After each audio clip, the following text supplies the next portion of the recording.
Welcome to our second officials training module ahead of the National Flag Football Championships. This module will focus on advanced penalty enforcement philosophies and rules. We'll start with double fouls. Remember that if both teams commit live ball fouls and either there is no change of possession, there is a change of possession, but the team that has the ball last fouls prior to the final change of possession, or there is a change of possession and the team who has the ball last accepts the penalty for their opponent's foul. In any of those cases, the penalties are canceled or offset and the down is replayed. It's a simple double foul. So it could be as easy as illegal contact offense, pass interference defense. Those penalties will offset, replay whatever down. However, if each team fouls during a down in which there is a change in possession, the team who has the ball last could keep the ball provided that their foul did not occur prior to the last change of possession during the down and provided it declines all live ball penalties against an opponent. So, for example, we have illegal contact against the offense, there's an interception, and then during the return, Team B flag guards. B could keep the ball in that case provided they decline the penalty for the illegal contact, which would result in our enforcement of the flag guarding penalty, and it would be first and short zone line to gain for B at that point. Please note additionally that post-scrimmage kick or PSK fouls are also covered under the clean hands rule. We just treat R as the team in possession, even though they are not technically in possession until the kick ends. And that PSK foul would occur during the kick. We'll talk about PSK here in a minute. So let's dig into post-scrimmage kick or PSK fouls. It's important to note that there's basically a checklist for post-scrimmage kick enforcement, and it only applies if all four of the following criteria are met. 1, the foul has to be by R, and it has to be on R's side of the neutral zone. This means that the foul for R crossing the line of scrimmage before the ball is kicked is not subject to post-scrimmage kick enforcement. 2, the foul has to take place during the interval between the snap and the end of the kick. So once the kick is over, we're not any longer dealing with a post-scrimmage kick foul. 3, the punt has to end beyond the neutral zone. And 4, K does not have possession of the ball when the kick ends. If any of those elements is missing, we use the previous spot as the basic spot. But if all of those elements are met, all those conditions are met, this meets the criteria of a PSK or post-scrimmage kick foul, and we utilize the end of the kick as the basic spot. It's important to note that we will utilize the all but one principle, but the basic spot for enforcement in this case is where the kick ends, and we treat R like the offense, even though at the time of the foul, by definition, they were not the offense. It's important also to note that if the kick ends in Team R's end zone and is a touchback, we utilize the 14-yard line as the basic spot for post-scrimmage kick fouls. So let's take a look at some example plays that illustrate post-scrimmage kick fouls. So on this play, we have a snap and a punt. The punt is caught at the 10-yard line by the receiving team. And during the kick, we have holding by R at the R35-yard line. And then the kick is returned to approximately the R23-yard line where the player who returned the kick is deflagged. Does this meet post-scrimmage kick criteria? The answer is yes. It's a foul by the receiving team. We checked. We can just go right down the list of those four items and check them all off. And this foul occurred beyond the end of the kick, which means we're going to enforce this penalty from the end of the kick, which is the 10-yard line. So it will be 1st and 20 to gain for R, who will now become A, from their own 5-yard line. Here's another example. Here we have a snap and a kick that again is caught at the 10-yard line. During the kick, we have illegal contact by a member of the kicking team at the R35-yard line, where R then runs to the 23-yard line where they are deflagged. This is not a post-scrimmage kick foul. This is a foul by the kicking team, which we know already means that it does not meet all of our criteria for a post-scrimmage kick foul. That means R's options are to accept the penalty, means to replay the down with enforcement from the previous spot because it's a loose ball play otherwise, or they could accept the ball at the 23 and decline the penalty. But there is no option for us to tack this penalty on. So on this play, we're going to have another snap and a kick. This kick is going to be much shorter and is going to be caught by the receiving team at their own 25-yard line. During the kick, however, there was a foul for illegal contact by the receiving team way back at the R10, and I realize that this is unlikely on punt plays, but I'm using it to illustrate a point, and that point relates to post-scrimmage kick fouls and the all but one principle. The kick returner then returns the ball all the way to the K30 where they're deflagged. On this play, we have a post-scrimmage kick foul, meets our criteria, and the foul was behind the end of the kick, which means that we would enforce it from the spot of the foul, and it would, after half the distance to the goal enforcement from the 10, be 1st and 20 to gain from the 5-yard line. And here's our final post-scrimmage kick example. On this play, this snap and kick goes into the end zone. Remember, as soon as it breaks the plane of ours goal line, it's a touchback. But while the kick was still in the air, we had a foul for illegal contact at the 10-yard line by a member of the receiving team. Again, this does meet our criteria for post-scrimmage kick enforcement. Here, the post-scrimmage kick spot is the 14-yard line because the play resulted in a touchback. The penalty is behind that spot at the 10. So yet again, we're going to have 1st and 20 to gain from the 5-yard line for the receiving team. So let's carry on with some special enforcements. Here's roughing the passer. Remember that the penalty for roughing the passer on a completed forward pass will always be enforced from the dead ball spot if the run ends beyond a scrimmage line and there is no change of possession. If a change of possession did occur or the run ended behind a scrimmage line, we would enforce the penalty 10 yards in a previous spot. But for example, we have roughing the passer. The pass is caught and advanced to the 40-yard line. We could enforce the penalty 10 yards from the 40. If, however, we snapped at the 14 and the pass was either caught and a player deflagged behind the line of scrimmage or incomplete, we would enforce that penalty at the previous spot with an automatic first down. Additional enforcement things to keep in mind. Remember that no penalty can take the ball more than half the distance to the offending team's goal. Obviously for us, with only 10 and 5-yard penalties, this is pretty straightforward. Inside the 20, it applies for 10-yard penalties, and it applies inside the 10 for 5-yard penalties. In either of those cases, if it would go more than half the distance mechanically, we walk all the way back to the goal line, counting the number of steps, and then come halfway back out. So get in that habit. If we're at the 18-yard line, we'll walk 18 steps back to the goal line and then come 9 yards forward to enforce that half the distance penalty. Also important to note that anytime we disqualify a player, the penalty associated with the disqualification could be declined, but the player who is disqualified still would have to be removed from the game. There is no option to allow that player to continue just because the penalty is declined. Additional enforcement options. Remember, if the offense ever commits a foul in its own end zone, accepting the penalty will result in a safety. There is one exception to that, and that is in the newly created illegal mail reception foul, because the statement of the penalty includes that it is always enforced from the previous spot. So even if that pass were to be caught in the end zone, if the penalty for the foul were accepted, it would be enforced at the previous spot. Note that if a defensive foul occurs that has end of the run enforcement, but the run ends in the end zone, the goal line is used for measurement. We could be in a situation where a quarterback or a ball carrier is sacked in his or her own end zone, but there was illegal contact against the defense.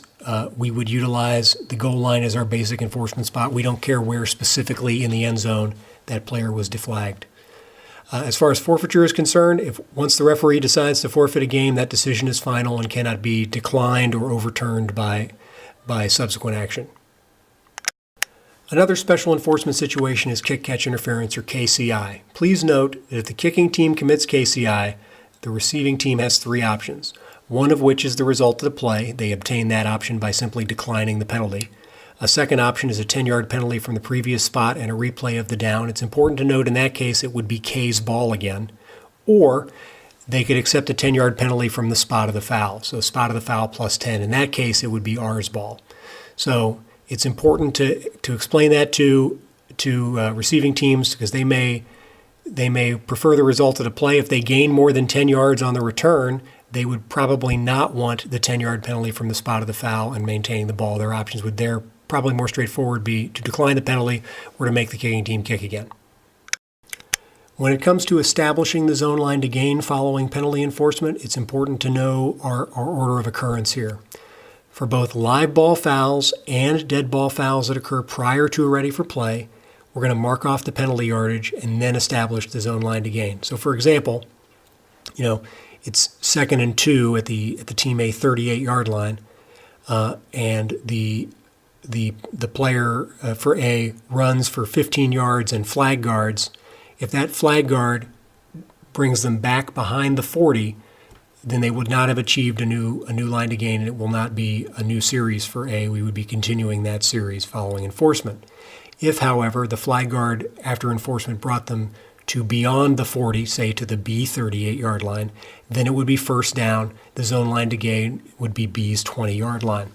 That applies additionally to dead ball fouls prior to the ready for play. That could be an unsportsmanlike conduct penalty, or it could potentially be an illegal snap or delay of game, more so a delay of game than an illegal snap prior to the ready for play. This is a tactic that some teams use when they gain the first down by less than 5 yards. So let's say, for example, a team gets past their own 20-yard line, is deflagged at the 22 for a first down and 40 to gain. Up until we signal for the ready for play and blow the whistle as a referee, we have a first down with no attached line. It's not until we blow the ready for play that the line is established.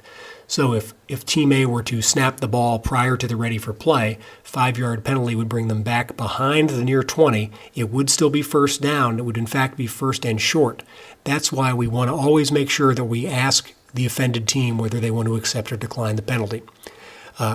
We could also be in a situation where, let's say, Team A from their own 14-yard line completes a very long pass, and a player is deflagged all the way down at B's 35-yard line, 5 yards beyond the 40, and then after the play, we have a flag for taunting. They end up taunting an opponent.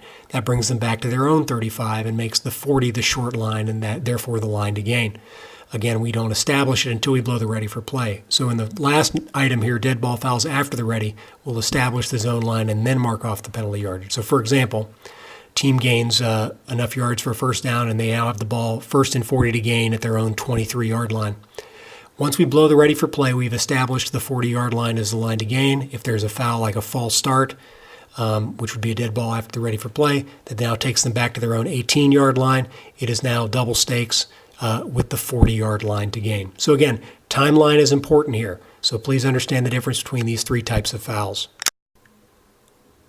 Let's talk about fouls that occur during the last play of a period. Note that succeeding spot fouls that occur either during the last play of the game, during the last play of an overtime period, or any dead ball fouls that occur after the last play of the game or said overtime period can be carried over into the overtime. There is one exception to that, and that is if that last play in question was a touchdown. In that case, the penalty can only be enforced on the try and can't be bridged past the try into the overtime.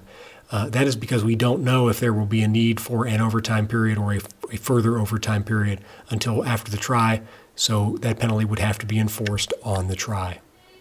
Now let's shift our focus to fouls during touchdowns specifically. Note that if there's a foul by the scoring team that is not unsportsmanlike or non-player during a down which results in a touchdown, simply accepting the penalty nullifies the score. Here's an example.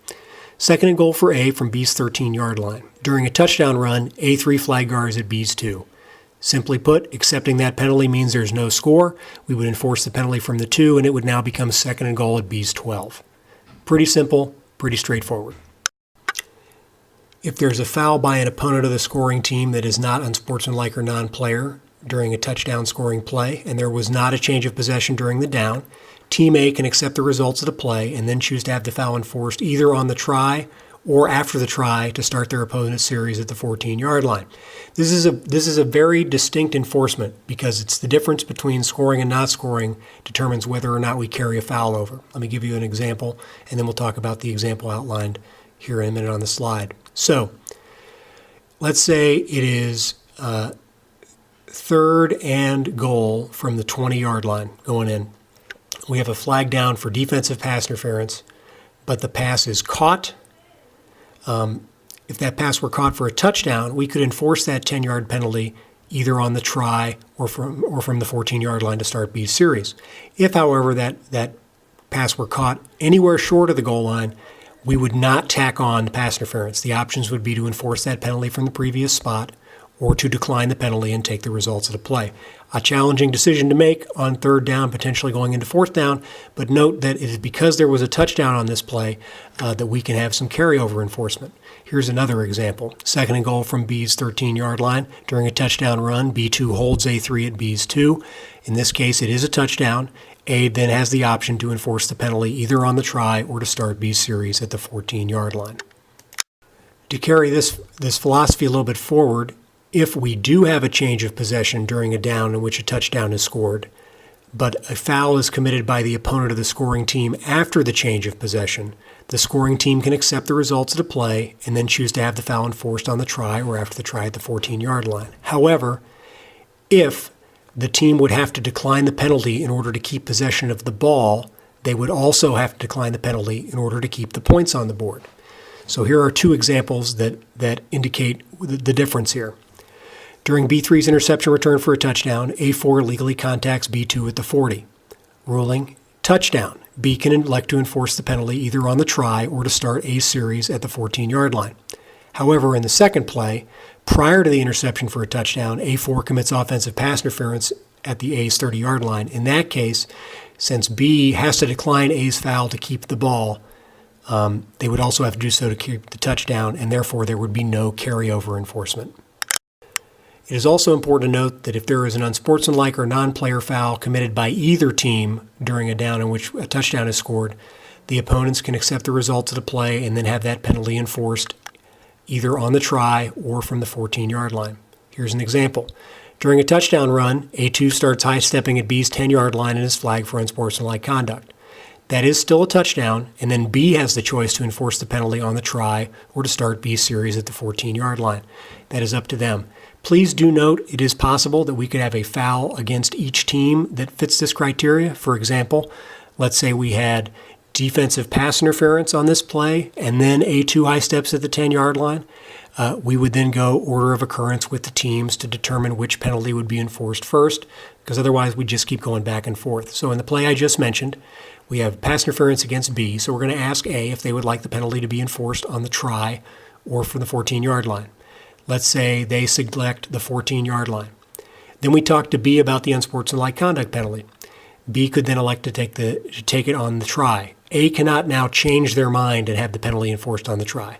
Once we've talked to them and gotten their answer, we're done with them as far as relates to penalty enforcement. They could change their try value based on the foul that was selected by taking a timeout, but they can't change their enforcement options. So now we've talked about touchdowns, let's shift our focus to tries. If after a touchdown and prior to the initial ready for play signal on the try, either team commits any foul for which basic enforcement is from the succeeding spot for a penalty, the offended team may have the penalty enforced either at the succeeding spot on the try or following the try at the 14-yard line. So this is pretty simple. I score a touchdown, I spike the ball, I'm flagged. B then could elect to have the unsportsmanlike conduct penalty enforced either on the try or to start B series. Note, however, that if the foul occurs during the try, this is different. And the reason it's different is because every down that's not a try only involves action from the snap to the end of the play. But a try down runs from the time we blow the ready for play on a try through the end of the try. So the window is a little different on try downs. Note that if there's a foul by A that is other than unsportsmanlike or non-player during a down which results in a successful try, accepting the penalty nullifies the score. It's also important to note that we will replay the down following enforcement, and we would enforce that penalty in a standard manner. But if there's a loss of down foul by A that precipitates a score, there is no score and no replay and no carryover enforcement. So let's say on a try for 2, the quarterback rolls out, steps down, crosses line of scrimmage, and throws an illegal forward pass for a successful try from the 8-yard line. If that penalty were accepted, in that case, the try would fail, there would be no score, and we would move on to the 14-yard line without additional enforcement. If, however, this was just a simple offensive pass interference situation, we would enforce the penalty and then replay the try, provided the try was successful. If the try is unsuccessful, we're going to automatically decline the penalty if it's against A, because B does not want to retry, because B can't score on tries. Note that if B fouls during a successful try, we will enforce the penalty at the 14-yard line. And note also that if there's a double foul during the down, we will replay the down. So let's talk about multiple fouls, specifically multiple live ball fouls. When a team commits 2 or more live ball fouls during a down, the opponents may only accept 1 penalty. So pretty simply stated, if we have illegal contact against the defense and pass interference against the defense, the offense is only going to be permitted to accept 1 penalty. That's true even if a touchdown is scored on that play. They can still only accept 1. They could decline both. Either of those options would be on the table. As it relates to multiple dead ball fouls, please note that penalties for dead ball fouls are going to be enforced in the order in which they occurred unless they're canceled by an equal dead ball foul by an opponent. This is 10 for 10s for 10s. We will never cancel a 10-yard penalty with a 5-yard penalty. So let's say, for example, we have, after a touchdown, a dead ball personal foul against the offense and then taunting by the defense. Those penalties will cancel each other and ultimately result in an offset, though that's not technically an offset in the traditional sense. Note also that dead ball fouls are not coupled with live ball fouls to create double or multiple fouls. So if we have a situation where Team B is guilty of pass interference on a touchdown scoring play or even not on a touchdown scoring play, and then there's an unsportsmanlike conduct penalty also against the defense, we would enforce both of those penalties. Additionally, back to the earlier point about order of occurrence, we will enforce dead ball fouls in the order of occurrence unless the cancellation provision that I mentioned previously is applicable. So we could have a situation where we have a false start against the offense, and that is followed by taunting by the defense. We would walk 5 yards back against A and then 10 yards forward against B. So now let's talk about the co-rec fouls, and these are special not just because they're only applicable in co-rec games, but because in both penalties, it is very clearly stated that they are enforced at the previous spot, and that's uncommon for live ball fouls that are not simultaneous with the snap to have a separate statement. The first one is illegal male advancement. That's a 5-yard penalty from the previous spot with a replay of the down if accepted. And then illegal male reception is a 5-yard penalty from the previous spot, but also carries a loss of down, and, as stated, the following play will be closed because it happened on a closed play and we can't open the play on illegal male reception. Again, note that these are specifically stated as being enforced in the previous spot, which means specifically in the case of illegal male reception, a safety cannot occur as a result of the penalty for this foul. It could occur as a result of the play ending in the end zone, but even if a Team A passer throws in throws a forward pass to a teammate who's a male in Team A's own end zone, and that qualifies for illegal male reception, if the penalty is accepted, it would be enforced at the previous spot.